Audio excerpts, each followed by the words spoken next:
Bonjour à tous, on va pouvoir commencer, je pense. Donc déjà, bienvenue, on est ravis de vous retrouver pour cette 4e séance. Merci de vous accrocher avec nous. Et on espère que vous avez passé de bonnes vacances et que vous êtes d'attaque pour ces quelques séances qui nous restent encore.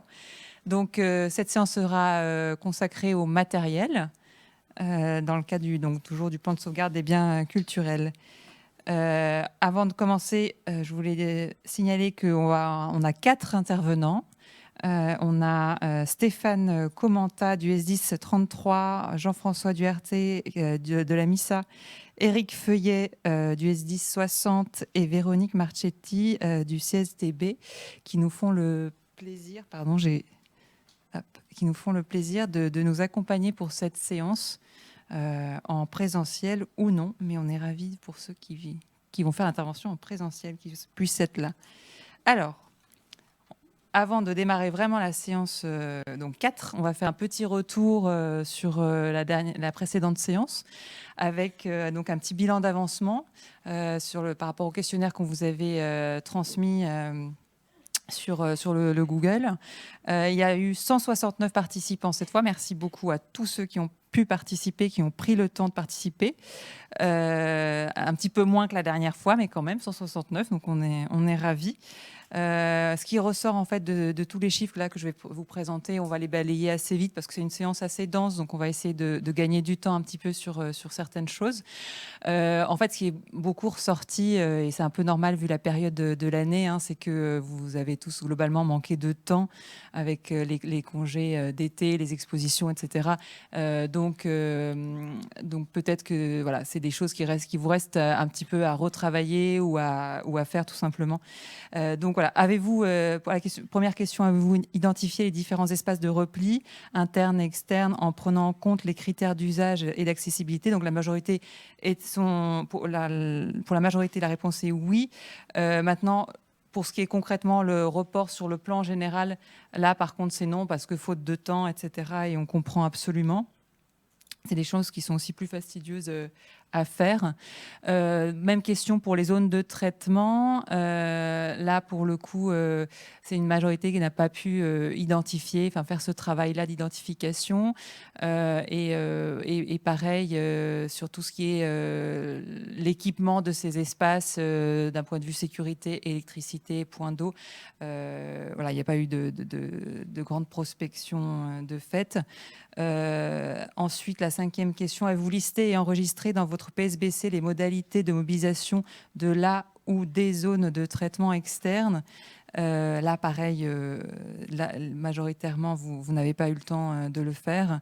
Et avez-vous étudié les possibilités de convention pour accéder à la zone de traitement externe? Pareil.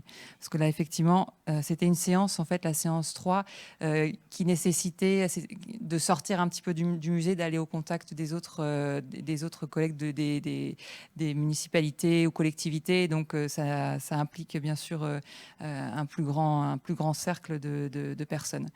Avez-vous donc rencontré des difficultés pour identifier les espaces de repli? Alors, principalement, non.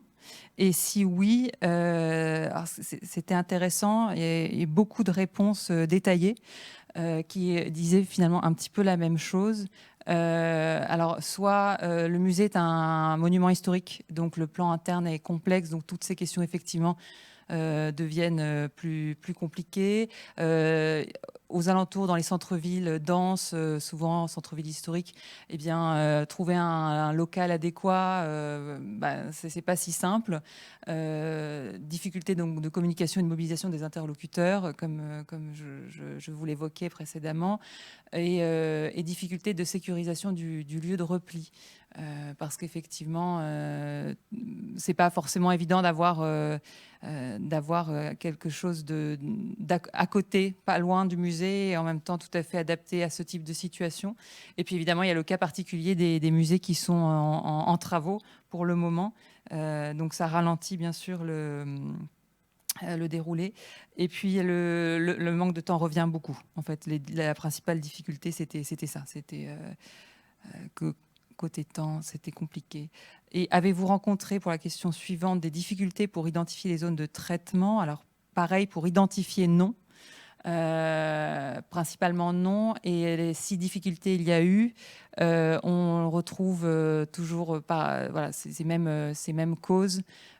Communication, des locaux, trouver le bon interlocuteur, manque de temps. Et puis, il y a aussi eu cet aspect pour les interlocuteurs, finalement, de la collectivité. Ce ne sont pas des dossiers urgents. Donc, bon, voilà. En plus, ça tombait dans une période estivale, donc c'était d'autant moins urgent. Enfin, bref. Donc, je pense que les choses se sont un petit peu accumulées dans ce sens. Je tenais aussi à signaler qu'il y a certaines institutions qui sont en cours de formalisation de ce fameux partenariat par une convention. Donc ça, eux, ils sont le parti loin devant. Ils sont vraiment limite en avance par rapport à nos sessions de formation. C'est vraiment fabuleux. Mais du coup, je le signalais pour les féliciter et puis voilà, montrer aux autres qui n'ont pas eu le temps de le faire que c'est possible en fait. Hein. On peut le faire. Et suite à la séance de formation, ce travail général d'identification des espaces de repli et de traitement vous a-t-il semblé alors très difficile, sans difficulté ou facile? Alors, a priori, sans difficulté. Pour la grande majorité. Et bien sûr, les difficultés, on retrouve toujours les mêmes. Comme je vous disais, dossier jugé non prioritaire. Donc effectivement, là, dans ces cas-là, c'est compliqué d'avancer à un pas soutenu. Le manque d'espace dans le musée, la réflexion sur les monuments historiques est parfois vraiment compliqué. Et puis, il y a l'aspect du musée en travaux que je voulais évoquer avec vous un peu plus, prendre un peu plus de temps, parce qu'en fait, on a eu pas mal de réponses où c'est un peu le joker. C'est-à-dire... voilà, Joker, mon musée en travaux, donc je ne réfléchis pas à je n'ai pas pu avancer sur cette partie-là du PSBC. Et en fait, moi, il me semble quand même très pertinent d'avoir une ébauche au moins de PSBC, même pendant des travaux, parce que bon, qui dit travaux, tout le monde le sait, c'est des moments plus risqués que tous les autres. Donc c'est là potentiellement où le PSBC pourra être testé, enfin malheureusement, hein, mais on a vu avec Notre-Dame et d'autres monuments. Donc voilà, c'est pas forcément le bon joker des travaux. Alors rentrons dans le vif du sujet sur la séance d'aujourd'hui. Donc c'est le matériel qui va nous intéresser. Pourquoi devons-nous disposer de matériel d'urgence? Alors, le matériel d'urgence sert pour réaliser des opérations de sauvetage et de premier traitement. Il est à différencier du matériel de prévention qui peut être qui déjà se trouve sur place et sert en amont de la survenue du sinistre. Le matériel d'urgence permet bien sûr d'aider l'intervention, de la rendre plus rapide, plus efficace. Ça sera du matériel qu'on va mettre à disposition des secours. Et ça peut être aussi du matériel qu'on va pouvoir proposer comme aide à des institutions sinistrées voisines.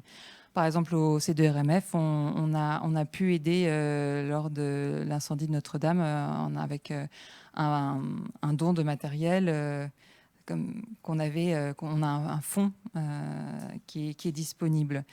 Voilà. Aujourd'hui, donc c'est un marché. Tous ces aspects matériels, en fait, sont, vous vous en doutez, hein, en perpétuel mouvement, enfin modernisation. On fait beaucoup de recherches sont faites sur tous ces matériaux, et donc c'est en perpétuel mouvement. Il y a beaucoup d'innovations, donc il faut se tenir un petit peu au courant. Ça change beaucoup. En ce qui concerne donc le matériel de protection qui est déjà en place, quand on dit souvent matériel, on pense plutôt petits équipements, et en fait, il y a différentes échelles. Je vais tout passer, comme ça vous les avez tous. Donc il y a bien sûr à l'échelle du bâtiment, tout ce qui est protection passive du bâtiment en cas d'inondation, donc les big bags, les bâtards d'eau, les différents dispositifs. En cas de lutte contre l'incendie, donc bien sûr, c'est les RIA, les désenfumages, les colonnes sèches. Après, plus on réduit l'échelle au niveau des salles, c'est bien sûr les portes coupe-feu auxquelles on pense dans un premier temps. Au niveau des biens culturels qui sont exposés, c'est du coup les vitrines, ça sera des vitrines. Et dans les réserves, on a donc différentes structures de stockage fermées aux rayonnages spéciaux, coffres forts notamment.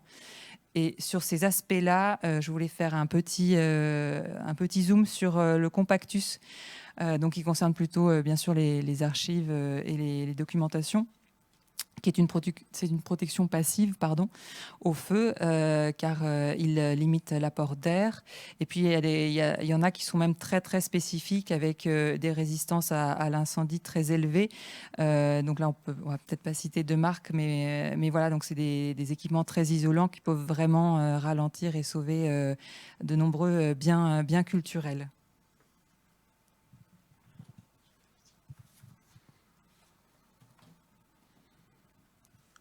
Bonjour.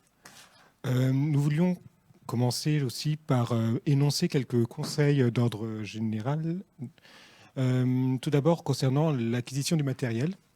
Donc, l'acquisition, tout d'abord, effectivement, représente, on en a bien conscience, un coût assez significatif pour un établissement, si bien qu'il va falloir effectivement l'estimer proportionnellement, d'une part, au volume de la collection, mais également tout en ayant en tête aussi tout ce qui va être les contraintes et les spécificités liées vraiment à l'établissement, qui va justement déterminer quelle est la nature du matériel dont on aura besoin.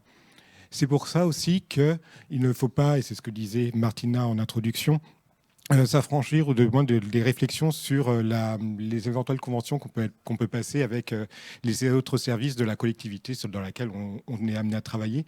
C'est pour ça qu'en fait, il est possible d'établir, de créer des partenariats ou de contacter les services avec lesquels on travaille, menuiserie, technique, pour savoir s'ils peuvent mettre à disposition des tréteaux, des tables, des groupes électrogènes, des projecteurs.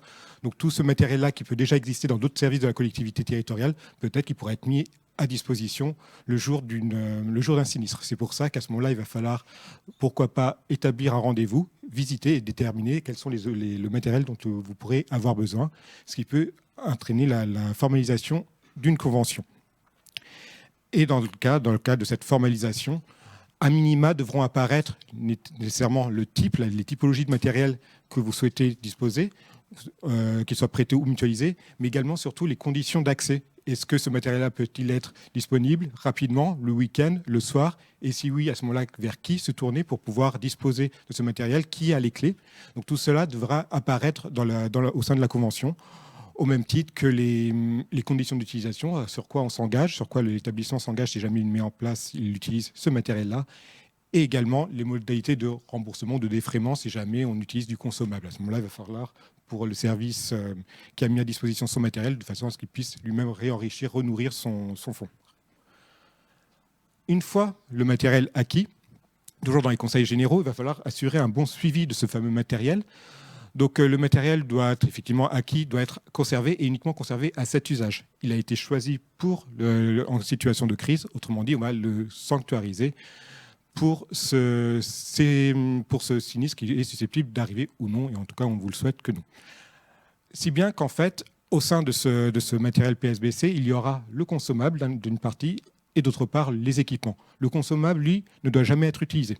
Il est mis dans ses armoires ou dans ses caisses et ne devra jamais être utilisé dans d'autres situations. En revanche, les équipements comme les chariots, les aspirateurs à eau ou autres, potentiellement comme ça un coût beaucoup plus conséquent, si bien que potentiellement ils peuvent être utilisés ponctuellement dans d'autres utilisations que celui de la situation de crise. Si jamais ça ne l'est, à ce moment-là, il va falloir bien sûr s'assurer que cet équipement réintègre le matériel PSBC à la fin de son utilisation. Si bien qu'en fait, tout ce matériel-là, consommable ou équipement, doit toujours être accessible en toute situation et de façon à pouvoir être employé à tout moment en cas de risque. Donc, certes, il peut être fermé sous clé, mais en tout cas, si jamais il est fermé sous clé, c'est ce qu'on conseille pour éviter d'être utilisé à mauvais escient. Ben, cette clé-là doit être, la localisation de cette clé doit être identifiée de façon à ce qu'elle puisse être prise en cas de sinistre par les coordinateurs du PSBC ou par les services de secours, si bien que la localisation du matériel comme celle de la clé doit être affichée sur les plans, et aussi, toujours dans la gestion, et ça on va y revenir dans les diapositives après, la liste d'inventaire qui devra aussi être tenue à jour, actualisée et être intégrée au sein du PSBC. Tout ce matériel-là doit être contrôlé annuellement. Et donc, quand on dit contrôler, c'est le pointer, vérifier qu'il existe bien. Et pour tous les appareils qui peuvent être des appareils électriques, à ce moment-là, vérifier ponctuellement, au moins une fois par an, qu'ils fonctionnent bien. Par rapport à la gestion du matériel et par rapport notamment à son stockage, le stockage on considère qu'il y a deux zones, à minima deux zones, puisqu'on va essayer autant que possible de multiplier les zones où on peut stocker ce matériel-là. Donc, deux zones de stockage à minima. Ce qu'on va appeler la fameuse expression réserve d'approche, donc cette première zone, ça va être une zone qui va se trouver à proximité des collections et elle va contenir tout le matériel de première intervention. Donc en fait, elle ne va pas être exhaustive. Le matériel qui se trouvera dans cette réserve d'approche n'est pas conséquent, il ne va pas être du matériel en grande quantité, mais par contre, il va pouvoir permettre d'accéder à quelques EPI, quelques caisses, quelques bâches et des rouleaux d'essuie-tout pour avoir en première attention et pouvoir réagir le plus rapidement possible aux premiers instants de l'incendie lorsqu'on peut justement y accéder. C'est pour ça que cette réserve d'approche peut être mise dans des caisses ou généralement dans un placard, dans un caisson ou dans le caisson d'une vitrine, donc sous une vitrine, de façon à ce qu'il soit au plus proche des collections pour pouvoir intervenir le plus rapidement. C'est pour ça qu'aussi on va distinguer de cette réserve d'approche la réserve générale, où là, par contre, on a tout le reste du matériel PSBC en plus grande quantité. Donc, ça va être le matériel de protection, d'évacuation ou de traitement. Et cette fameuse réserve générale, cette réserve de matériel, peut généralement et doit être en interne autant que possible, toujours facile d'accès et hors zone du risque. Il est envisageable aussi d'en avoir une en externe, mais à ce moment-là, si elle est extérieure, il faut qu'elle soit sur le site de l'institution. Il faut vraiment qu'elle soit dans un bâtiment voisin de façon à ce qu'on puisse y avoir accès le plus rapidement possible. Donc une réserve de stockage qui soit derrière une cour ou en tout cas sur le site même de l'institution. Donc on a choisi quelques vues, quelques photos qui vous justement illustrent ce principe-là de stockage du matériel. Vous avez ici un stockage en rôle, donc en chariot grillagé, qui nous permet d'avoir une bonne visibilité et surtout qui permet de pouvoir identifier les différents éléments. Donc là, on a tout un local dédié au matériel PSBC. Donc là, on est à l'échelle d'un local intégral. Et ce local-là est organisé par une succession de 5 chariots grillagés. Sinon, il peut y avoir aussi, dans une salle particulière, toujours ce principe de chariot grillagé, pas forcément à l'échelle de tout un local, mais au moins dans l'angle d'une salle, par exemple, avoir un chariot. Et ce qui est intéressant aussi sur cette vue, c'est que ce chariot est très clairement identifié comme chariot PSBC, puisqu'il est marqué du sceau du bouclier bleu et aussi des lettres PBC pour la protection des biens culturels, puisqu'on est ici sur un chariot utilisé par la bibliothèque suisse, donc PBC étant l'expression suisse pour désigner la sauvegarde des biens culturels. Bien évidemment, ça permet, ce système de marquage nous permet effectivement d'aborder avec vous la signalétique pour l'acheminement et l'acheminement du matériel, parce qu'il est bien évidemment crucial d'avoir un matériel qui soit accessible et identifiable, rapidement identifiable. C'est pour ça que pour être accessible et facilement identifiable, il faut organiser son matériel d'urgence de façon à pouvoir le prélever et pouvoir l'atteindre le plus rapidement possible. C'est pour ça qu'au moment de la constitution de ce matériel, une fois que vous l'avez acquis pour le stocker au mieux, la première chose à faire, c'est de préparer les fournitures. Vous allez avoir tout votre matériel au moment de l'achat qui va être dans des emballages avec des éléments plastiques, des blisters. Donc tout ça, il va falloir les découper, il va falloir les extraire de façon à éviter qu'au moment de la situation de crise, vous perdiez du temps à découper les emballages pour récupérer le matériel qui est à l'intérieur. De la même façon, des chariots qui sont dans leur emballage n'ont pas forcément toujours leurs roues qui soient montées. Donc là, l'idée, c'est vraiment de préparer tout votre équipement de façon à ce qu'il puisse être mobilisable au moment de la situation de crise. De la même façon, au moment de la préparation de vos fournitures, si vous êtes amené à utiliser des équipements électriques, il faut que les batteries soient dissociées de votre outillage de façon à éviter de perdre de la batterie inutilement. Et ce qui fait que le jour du sinistre, si jamais on a besoin du matériel, il n'y aura plus de batterie puisque les batteries ou les piles étaient à l'intérieur de l'outil. Donc vraiment séparer, mais toujours associer l'équipement avec la batterie ou avec la pile le plus proche possible au sein de votre caisse. Une fois que vous avez préparé ces fournitures, vous pouvez donc les ranger dans des caisses. Et à ce moment-là, le rangement peut être dans des bacs, dans des caisses qui vont être thématisées. Vous aurez ainsi la caisse pour les EPI, pour les équipements de protection individuelle, la caisse pour la papeterie. Donc là, ici, à l'image, on voit la fameuse caisse EPI. Vous aurez une caisse pour le matériel d'évacuation, une caisse pour le matériel de protection. Donc des caisses vraiment thématiques. Et au sein de ces caisses-là, il est possible de les cloisonner, comme vous voyez à l'image. Pour la caisse EPI, vous avez un cloisonnement très sommaire, très frustre, puisqu'il s'agissait juste de carton ondulé pour séparer, pour faire des cloisonnements.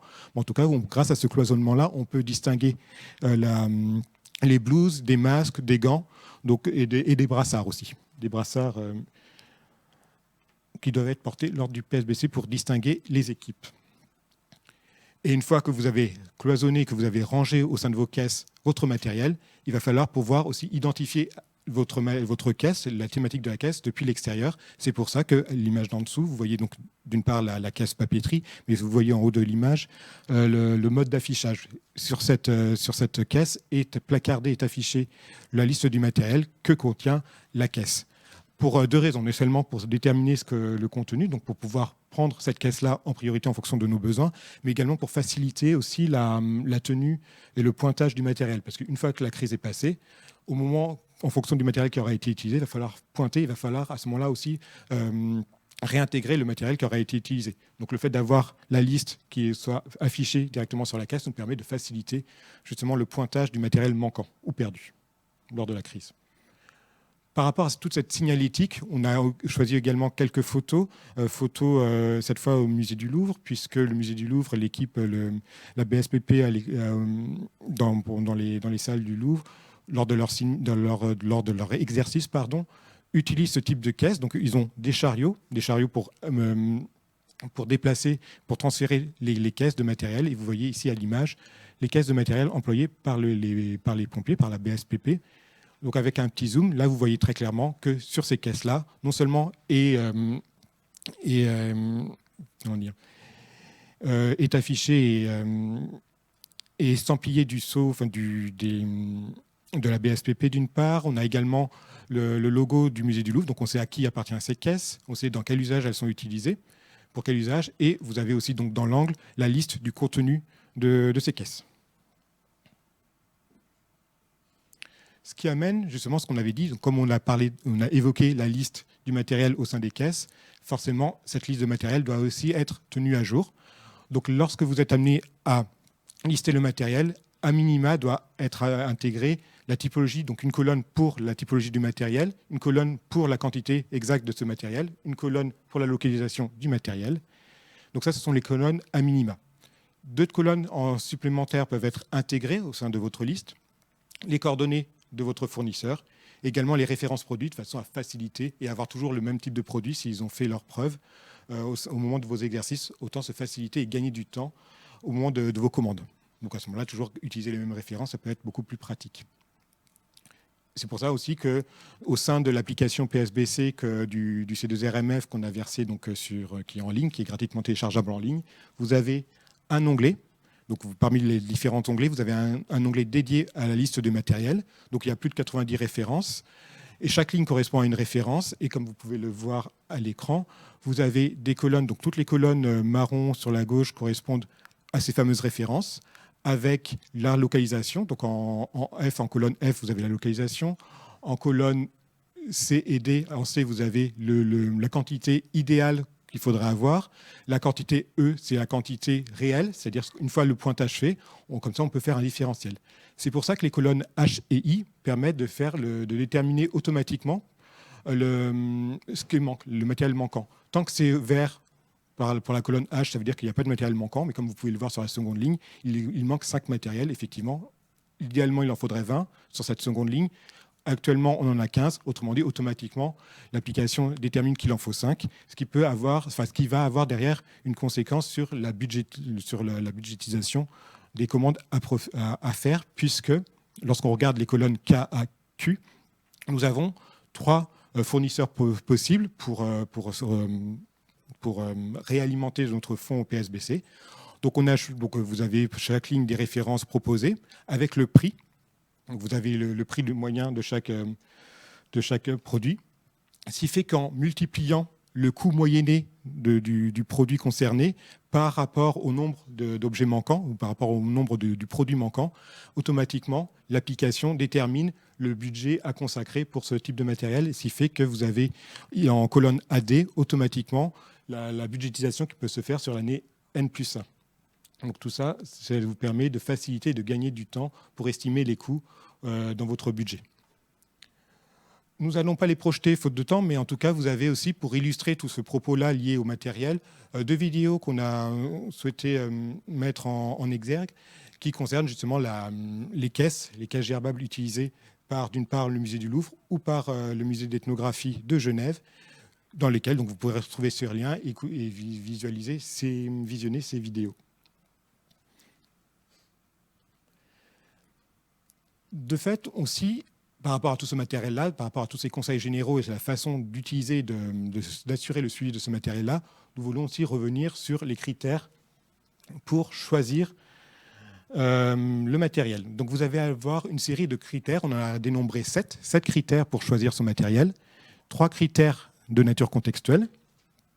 Donc le premier critère contextuel pour orienter sur son choix de matériel, pour sélectionner le matériel, ça va être la nature du risque. On va faire la fameuse analyse du risque, qui est la première phase de votre PSBC. On va analyser les risques et selon le risque qui émerge et qui prédomine au sein de votre établissement, vous allez justement orienter, cela va orienter sur le type de matériel que vous pouvez être amené à employer et à acheter. Donc, que ce soit pour incendie, dégâts des eaux, éventuellement en zone sismique, d'autres types de matériel. Donc déjà, d'une part, la nature du risque et bien évidemment, autre critère, et là on s'oriente sur l'angle des collections, puisque ce sont les collections aussi qui vont orienter notre regard sur le type de matériel qu'on va devoir acquérir. Donc on va regarder nos collections en fonction de leur volume, en fonction de leur nombre et en fonction de leur sensibilité.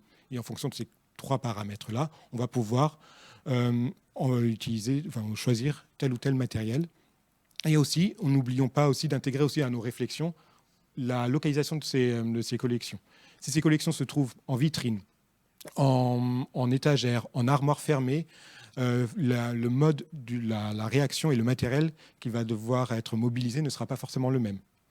Donc tout cela doit être intégré quant au choix du matériel. 3e critère pour contextuel, ça concerne bien évidemment, et c'est le plus pragmatique possible, c'est les capacités de l'établissement.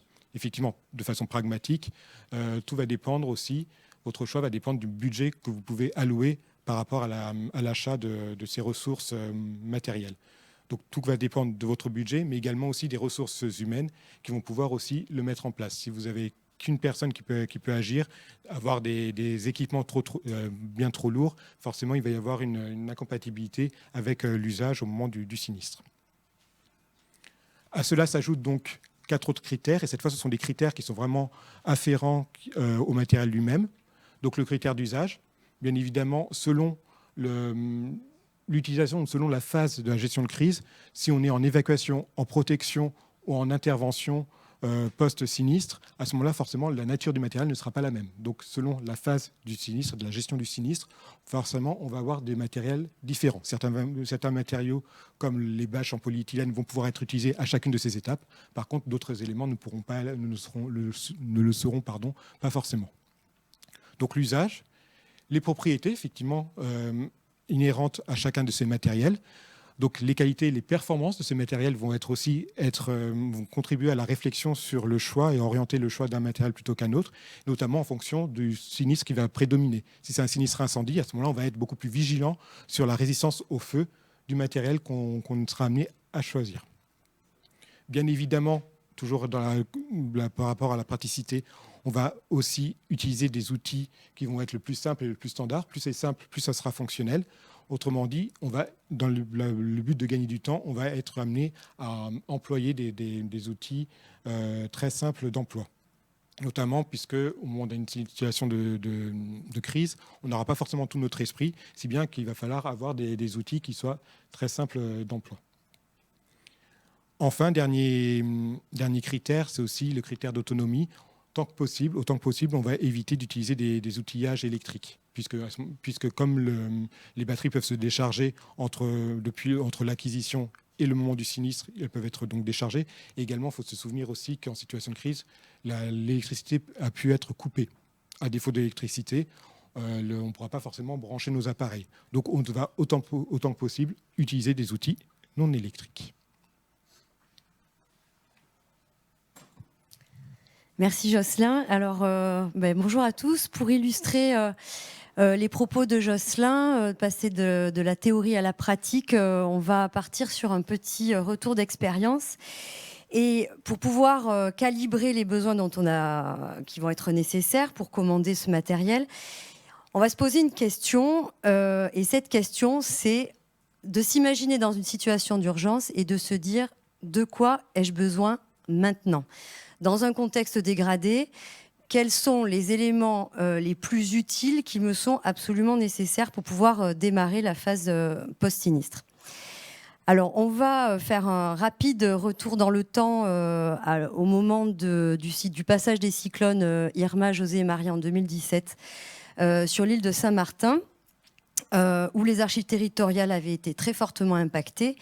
Et dans ce cadre, les archives nationales avaient pu faire un don et donc apporter une aide matérielle. Et donc tout l'enjeu, c'était de savoir quel était le matériel nécessaire qu'il fallait envoyer en urgence sur l'île de Saint-Martin. Donc là, on est dans une configuration un peu particulière parce qu'on est sur un sinistre qui a impacté un territoire entier. Donc on n'est pas sur un sinistre qui impacte une ville, voire même un seul établissement. Et dans des conditions extrêmement particulières. Sur la photo, vous voyez donc les archives territoriales telles qu'elles étaient avant le passage du cyclone. Il faut savoir qu'elles se trouvent au premier étage et qu'au-dessus, on a une médiathèque. Et donc, après le passage du premier ouragan, le toit de la médiathèque est arraché, ce qui l'expose évidemment complètement aux pluies.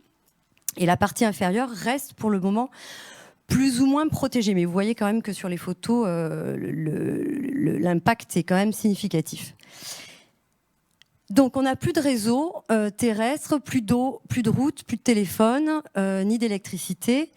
Seuls les réseaux légers continuent de fonctionner. Donc on a encore WhatsApp pour pouvoir communiquer.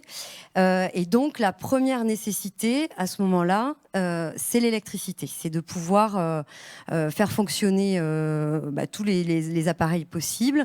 Donc on a besoin de groupes d'électrogènes, de courants, de dérouleurs, de multiprises, de rallonges. Et très rapidement, évidemment, il y a en plus la catastrophe humanitaire. Tout le monde cherche le même matériel partout et il devient rapidement urgent de recourir à des ressources extérieures car plus aucun matériel n'est disponible sur l'île. Donc on contacte Stéphanie Dargaud, qui était la directrice à l'époque des archives territoriales, et on lui propose d'envoyer du matériel, et donc elle doit nous faire une liste du matériel dont elle a besoin. Ce matériel est envoyé dans le cadre d'un convoi humanitaire. Alors ça c'est important parce que le matériel n'était pas conditionné dans un conteneur spécifique, il était avec des denrées alimentaires. Et il part assez rapidement, il met 3 semaines à arriver parce que le port de Saint-Martin est détruit. Donc le cargo part en Guadeloupe et ensuite arrive à Saint-Martin. Donc le coût du matériel, et je vais vous montrer la liste rapidement tout à l'heure, ça a coûté pour les archives nationales 5 000 €. Et une partie du matériel n'est pas arrivée à bon port. Alors, évidemment, parce qu'on est dans une situation de crise et d'urgence et que le matériel peut être détourné à d'autres fins que celles qui étaient initialement prévues.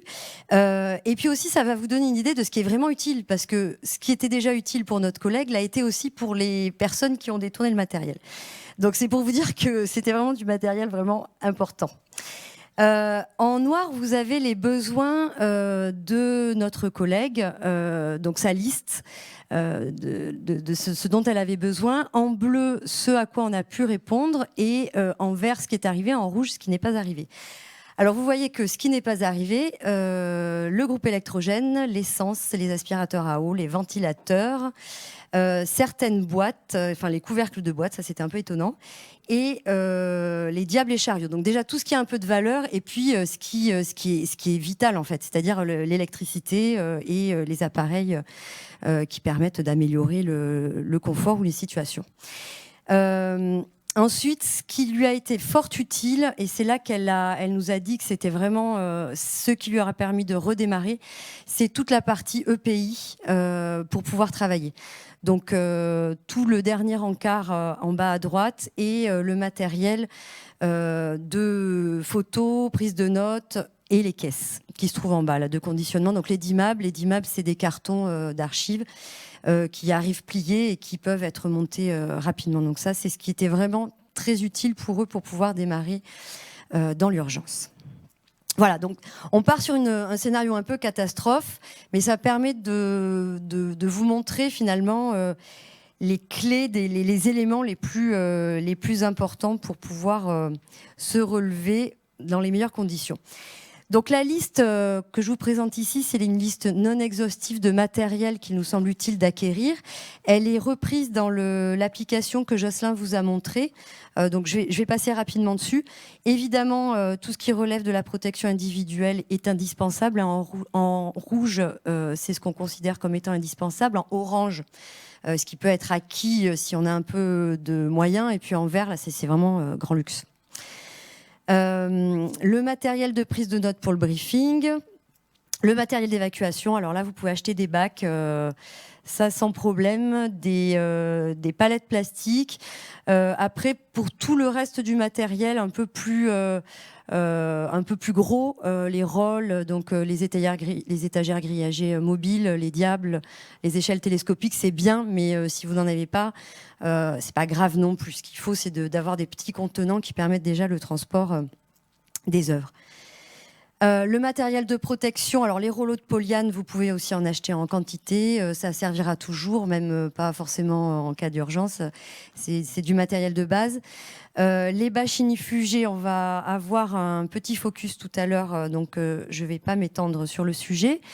Le matériel de séchage, ça c'est important aussi. Alors on a mis dans le matériel de séchage les plaques de mousse, ça c'est important, c'est juste pour que les tableaux ne soient pas mis directement par terre au sol contre les murs, et puis pour créer des interfaces entre le tableau, le mur, et puis pour faciliter la ventilation.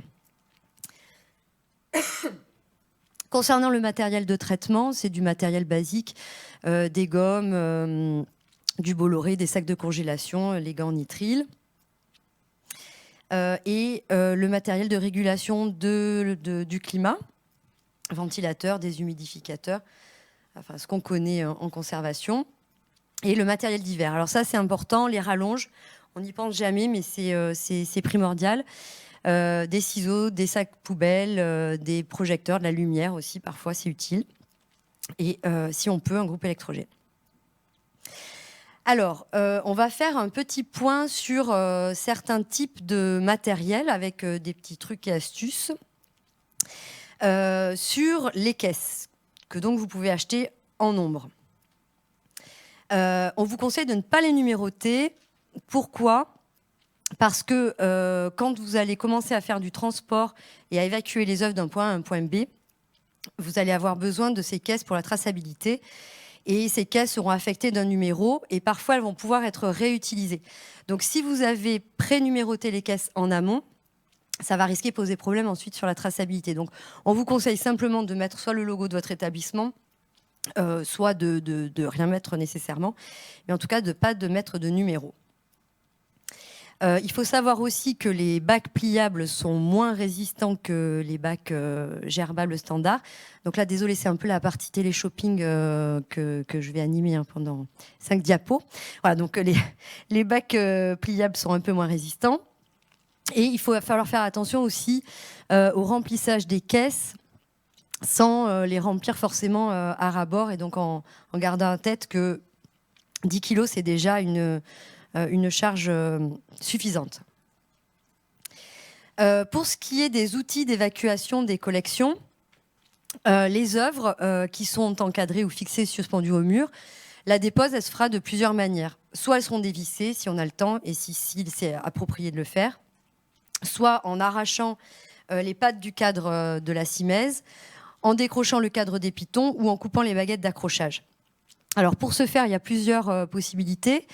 Soit en utilisant une pince Monseigneur qui permet de couper manuellement les baguettes, mais bon, vous voyez que ce n'est pas adapté non plus à toutes les situations, puisque en hauteur et surtout de couper à l'horizontale, c'est plus compliqué. On vous conseille de mettre dans le matériel tous les tournevis spéciaux que vous utilisez, notamment les tournevis avec différents bouts type Thémar. Et aussi, pourquoi pas, une disqueuse avec 2 ventouses pour le découpage des vitrines. Donc on va vous montrer comment ça fonctionne. Alors c'est bien, de toute façon, même pour soulever une vitrine, normalement vous avez tous des ventouses, donc c'est bien de les avoir aussi de côté pour la partie urgence. Mais pour pouvoir faire une découpe de vitrine, c'est aussi très utile. Alors, toujours sur l'évacuation des collections, donc quelques exemples pratiques. Ici, on est à la cathédrale de Quimper et on a une installation fixe de décrochage d'urgence. Donc, on a une poulie et une drisse qui sont fixées derrière le cadre de ce tableau. Et en fait, ça permet de pouvoir, avec 2 personnes, avec un binôme, de décrocher le tableau avec 1 ou 2 escabeaux, mais avec un système fixe. C'est-à-dire que la poulie est déroulée, la drisse est déroulée, on choque la drisse, qui permet ensuite de pouvoir décrocher le tableau du mur, et ce qui permet à l'intervenant sur l'escabeau de pouvoir accompagner la descente du tableau. Donc ça peut être aussi des installations fixes qui sont prépositionnées sur les œuvres. Alors ici, c'est dans le cadre des exercices qui sont réalisés au Louvre et un exercice qui a été réalisé aussi au C2RMF, où on a fait des essais de découpe de vitrines avec les pompiers du Louvre. Donc là, vous voyez les ventouses qui sont positionnées sur la vitrine à gauche. Donc les ventouses sont positionnées.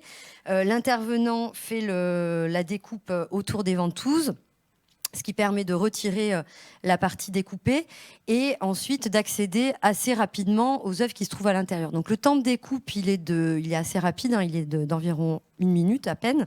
En revanche, vous voyez que ça laisse quand même un dépôt de poussière de verre relativement important. Donc ça, c'est quand même à prendre en compte aussi en fonction des œuvres qui se trouvent dans la vitrine. Et voilà, parce que c'est quand même très abrasif et très volatile, ça en met un peu partout. Alors, là, c'était le matériel d'évacuation que vous pouvez mettre à disposition des pompiers. Et puis, il y a le matériel dont les pompiers disposent déjà d'office. Alors, là, je fais le téléshopping pour les pompiers, mais dedans, il y a la clé polycoise, donc qui est la clé multifonction qui permet d'ouvrir les poteaux, d'ouvrir les fenêtres qui n'ont pas de poignée. Donc, ça sert à plein de choses. Et puis après, là, il y a le vrai gros couteau suisse, l'OFD, l'outil de force et de déblaiement qui permet de faire plein de choses, en tout cas d'ouvrir assez rapidement une porte. Et le coupe-pédale, alors vous vous rappelez sur la diapositive précédente qu'on essayait de couper une simèse avec une pince Monseigneur. Ici, avec le coupe-pédale, ça prend quelques secondes et c'est extrêmement rapide. Voilà, et surtout, ça ne nécessite aucune source d'énergie, donc c'est assez simple à mettre en œuvre.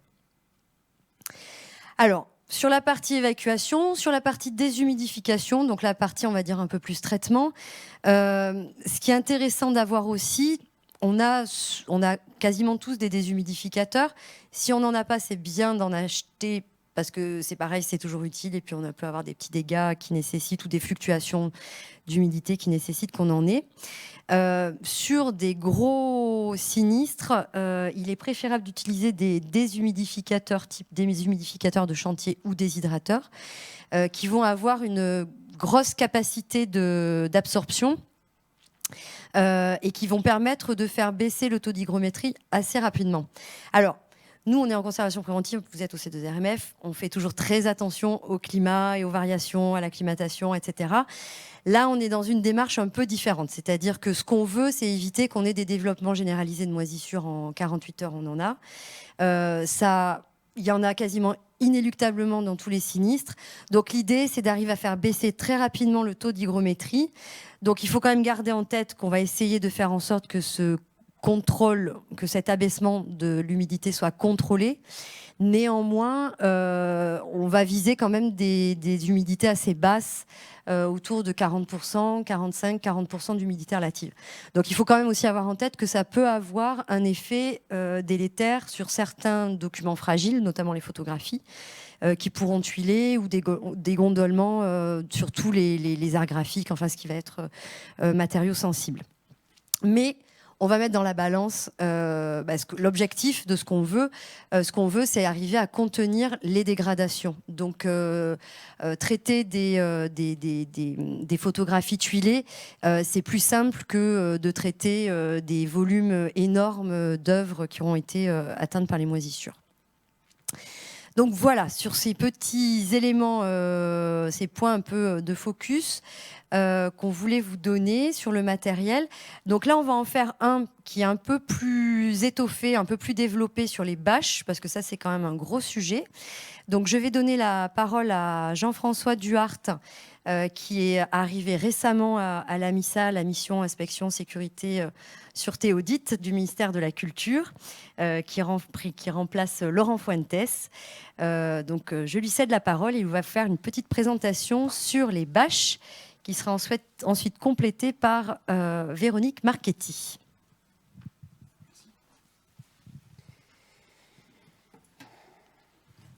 Bien, bonjour à toutes et tous.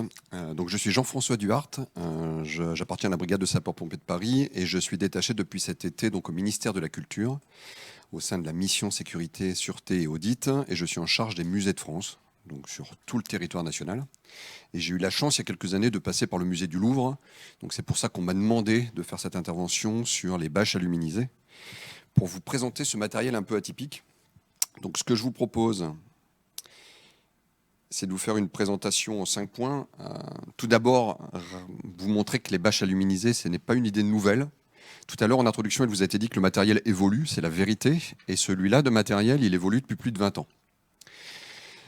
Je vais vous présenter les phénomènes sur lesquels on peut avoir une action grâce à ce type de matériel et les points d'attention qu'on peut mettre en exergue au regard de ces phénomènes, parce qu'en fonction de ceux dont on veut se prémunir, on verra qu'il faut des actions parfois précoces, rapides, qui ne sont pas forcément en adéquation avec les moyens dont vous disposez au sein de l'établissement.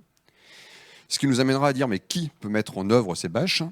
Et puis à la fin, je vous parlerai de quel matériel choisir et je serai complété par une intervention de Madame Marchetti du CSTB qui va vous présenter des essais qui ont été réalisés concernant ce type de matériel. Donc les bâches aluminisées, c'est quelque chose qui n'est pas récent. Ça fait 20 ans notamment que le musée du Louvre dispose de ce type de matériel. Mais c'était des initiatives souvent locales, ponctuelles, de personnes qui étaient sensibilisées à ce sujet et qui se sont posées des questions en se disant « mais quel type de matériel je pourrais utiliser chez moi ?» Notamment, et c'était l'objet initial de ce matériel-là, c'était de protéger des œuvres volumineuses, des œuvres monumentales, qui ne pouvaient pas être déplacées dans le cadre d'une urgence. Si vous avez des structures, des sculptures importantes, qui pèsent plusieurs tonnes, si vous avez des grands tableaux, il est impossible de les déplacer en urgence. Donc l'objectif, c'était d'essayer de les protéger sur place. Et c'était souvent développé sur la base d'un pragmatisme propre à chacun et sur l'expérience que ces personnes pouvaient avoir de l'intervention ou de l'incendie. Donc je vais quand même vous présenter le cas particulier du musée du Louvre. C'est un établissement atypique, mais dès les années 2000, le plan particulier du risque inondation, vous savez qu'il y avait la crue centenaire qui était attendue sur Paris, et par conséquent, il y avait énormément de réflexions sur comment protéger les œuvres, comment les déplacer rapidement. Et puis en parallèle, il y avait déjà le plan de sauvegarde des œuvres, à la place, ce n'était pas le PSBC, mais le PSO, qui était développé.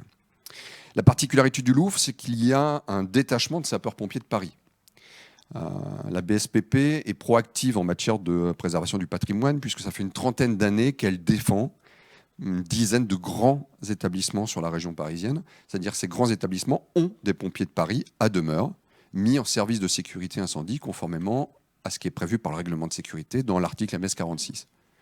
C'est-à-dire on peut avoir soit du personnel formé, soit des agents de sécurité, soit des sapeurs-pompiers professionnels. Il y a une dizaine de bâtiments dans Paris qui disposent de sapeurs-pompiers professionnels. Donc à l'époque, c'est un sapeur-pompier de ce détachement qui s'appelait le lieutenant-colonel Spies, qui avait mené une réflexion sur le matériel dont le musée pouvait se doter. Donc il a pris tout un tas de matériel qui vient de vous être présenté par Marie, et notamment il a réfléchi à la protection des œuvres monumentales. Donc vous voyez, il y a tout un tas de matériel qui avait été étudié déjà à l'époque, mis dans des bacs par thématique. C'est ce qui vous a été présenté tout à l'heure. Le musée dispose de 10 réserves, 3 bases vie, 6 réserves d'approche et une réserve principale. Puisque le musée du Louvre, c'est 16 hectares de planchers développés. Donc il était nécessaire de positionner le matériel à des endroits adaptés pour pouvoir être le plus rapide possible.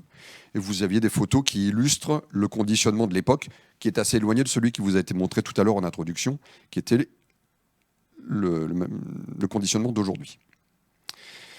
Donc à l'époque, le lieutenant-colonel Spies, que s'est-il dit? Comment protéger ce type de matériel? Il a réfléchi à ce que nous utilisions, les sapeurs-pompiers, dans le cadre des incendies majeurs, notamment les incendies d'hydrocarbures. On utilise ce qu'on appelle des tenues d'approche. C'est la petite photo que vous avez à gauche. Ce n'est pas un scaphandre, c'est une tenue d'approche de sapeurs-pompiers pour faire face au feu d'hydrocarbures. Et il s'est dit, mais ça c'est vachement bien, ça protège du rayonnement, ça protège de la température, c'est étanche. Donc on pourrait peut-être utiliser du matériel comme celui-là sur les œuvres majeures. Et donc il s'est dit, il a téléphoné, pour faire simple, à la société qui produisait des tenues d'approche dans les sites industriels, et il leur a dit, est-ce que vous pourriez nous faire des bâches? Et donc ces bâches ont été réalisées, et vous avez les photos qui sont ici, sur le conditionnement de l'époque. Vous avez déjà la mousse dont Marie vous a parlé, et les bâches avec différents systèmes d'accroche. Donc, pourquoi ces bâches? Contre quel phénomène voulait-il lutter à l'époque? Il y a 4 phénomènes majeurs sur lesquels on peut souhaiter lutter avec du matériel de protection. Est-ce qu'on peut déjà se protéger l'œuvre des fumées? Oui ou non? Peut-on protéger les œuvres de la chaleur? C'est-à-dire, si on est à proximité immédiate du foyer, mais que l'œuvre ne peut pas être déplacée, comment la protéger, notamment du rayonnement? Parce que quand on parle de chaleur, on passe souvent aux fumées, à la convection, mais il y a aussi le rayonnement naturel qui va faire que la chaleur va être très forte à proximité du foyer. Est-ce qu'on peut également, grâce à ce matériel, protéger des eaux d'extinction? Et puis protéger aussi des suies, puisqu'après l'extinction, il y a quand même des suies qui vont retomber sur les œuvres, et voir ce que l'on pouvait faire pour protéger contre ces 4 phénomènes.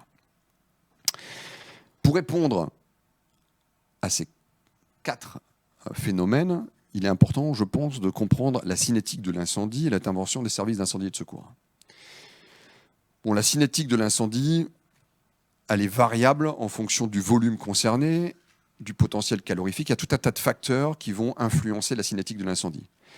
Le type de source, est-ce que c'est un feu couvant? Est-ce que c'est un feu d'origine électrique? Est-ce que c'est un feu volontaire? Ça va avoir une incidence majeure sur le développement de l'incendie. Quelle est la charge calorifique du local? Si vous êtes dans un musée ou dans une partie du musée où on est dans les antiquités grecques, étrusques et romaines, avec un environnement minéral, le développement de l'incendie, il n'y en aura pas. Si vous êtes dans une partie du musée où vous avez du mobilier 18e et que vous êtes dans un bâtiment où vous avez énormément de menuiseries au mur, des tentures, un plafond en bois apparent, les phénomènes thermiques ne vont pas être les mêmes. Les apports en oxygène, si on est sur des volumes à grande hauteur sous plafond, ouverts en enfilade, vous allez avoir un apport d'oxygène qui va être facilité, le développement de l'incendie va être important. Il faut savoir que des embrasements généralisés ont été observés. Il y a beaucoup d'essais qui sont faits par différents laboratoires comme le CSTB, le CERIB et d'autres. Parfois, un embrasement généralisé dans un volume, ça peut arriver en 5 minutes. C'est-à-dire entre le départ de l'incendie et le fait que tout le volume soit embrasé, 5 minutes. Donc je vous laisse imaginer la rapidité de la réaction qui est nécessaire. Là, maintenant, les modalités d'intervention des secours. On a vu l'incendie. Comment interviennent les secours? La première chose que j'ai voulu mettre en exergue, c'est le délai moyen d'intervention des pompiers en France. C'est de donner de la DGS-CGC 22 minutes. C'est un délai moyen. Dans les grandes villes, on peut avoir un délai moyen d'intervention qui est plus faible puisqu'on va avoir un meilleur maillage des services d'incendie et de secours. Par exemple, la brigade de sapeurs-pompiers de Paris, c'est entre 10 et 12 minutes le délai d'intervention. Quand vous êtes en province, sur un musée qui est éloigné des villes, ou sur un château, le délai d'intervention il peut être beaucoup plus important. Et après le délai d'intervention, il y a d'autres choses. Là, je vous ai décortiqué globalement ce que vont faire les secours en arrivant. Ils vont d'abord couper tout ce qui est gaz et électricité. Ils vont faire des reconnaissances pour essayer d'identifier où se trouve le sinistre et identifier les caractéristiques du bâtiment. Ils vont avant tout porter leur attention sur le sauvetage des personnes, secourir les gens. Et après, ils vont s'occuper du sinistre. C'est-à-dire aller chercher de l'eau, réaliser des établissements avec les tuyaux et trouver les bons points d'attaque.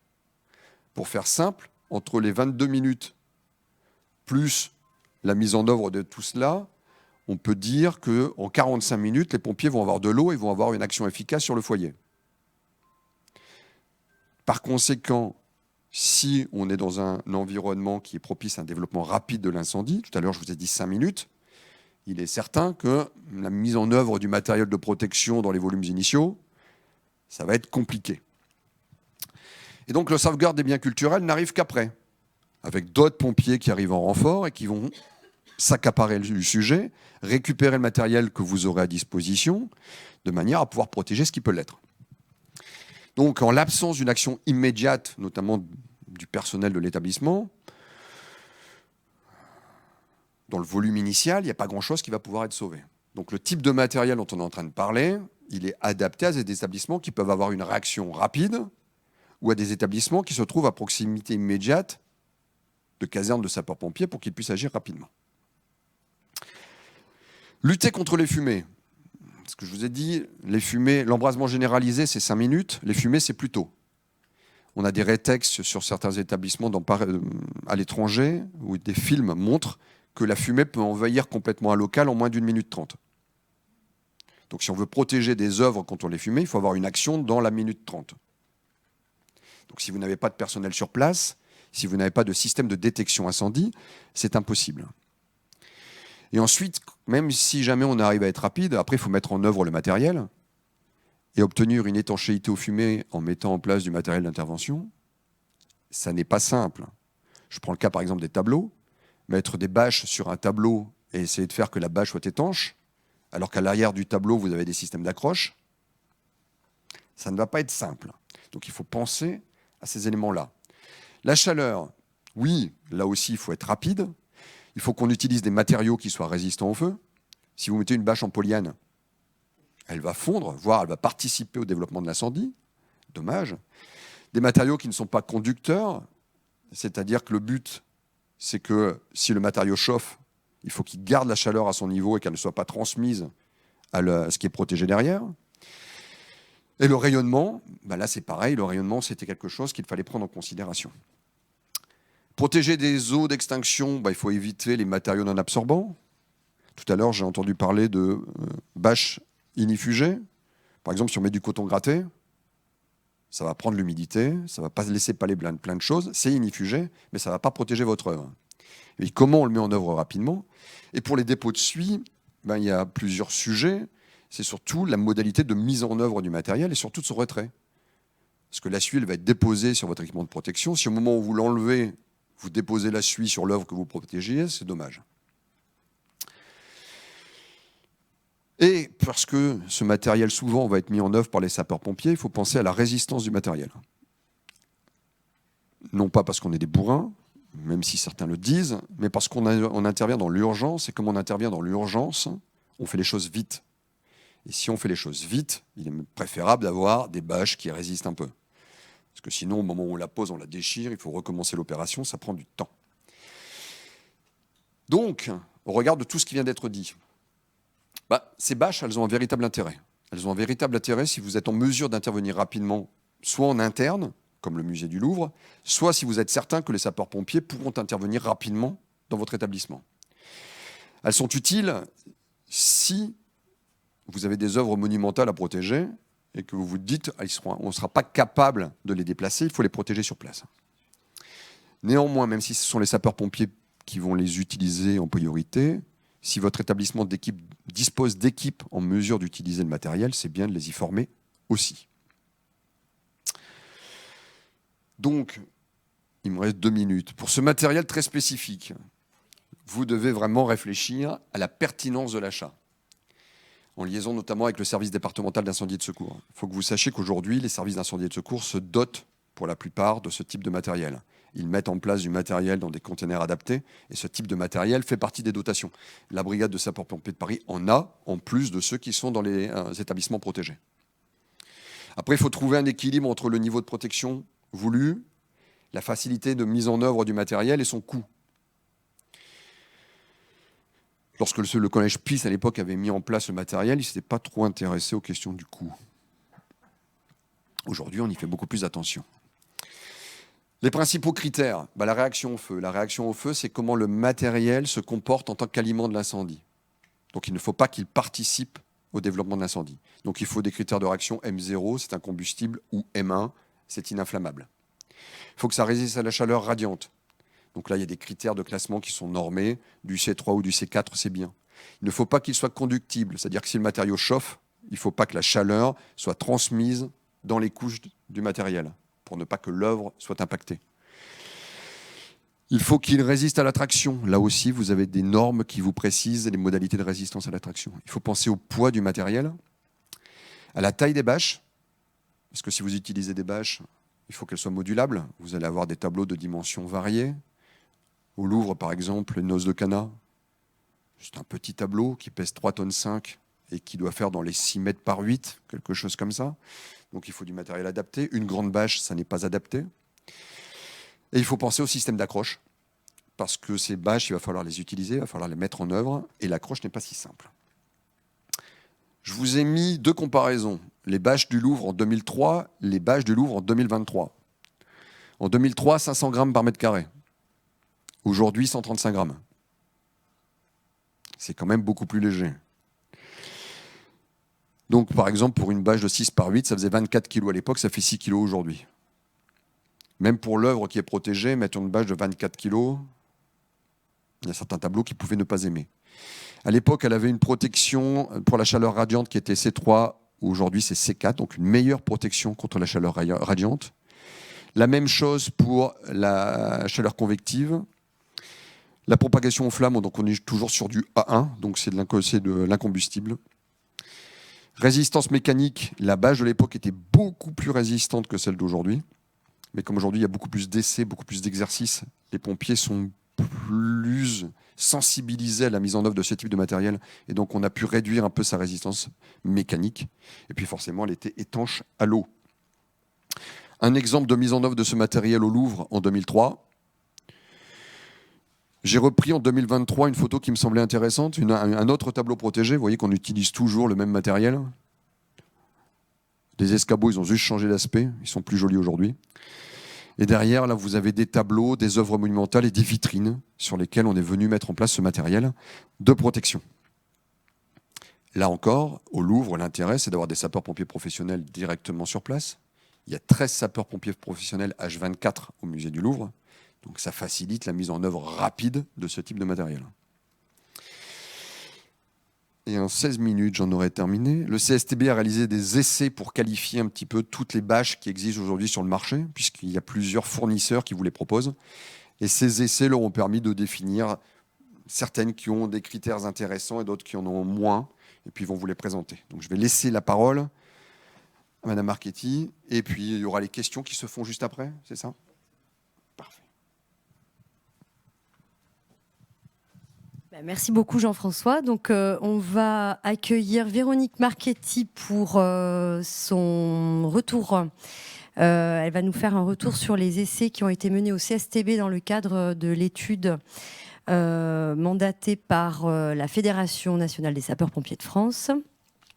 Donc elle est accompagnée de Stéphane Moulara, qui est responsable de la mission patrimoine pour le CSTB, et Véronique Marchetti est chef de projet au CSTB. On vous donne la parole. Bonjour à tous, je vais partager mon écran.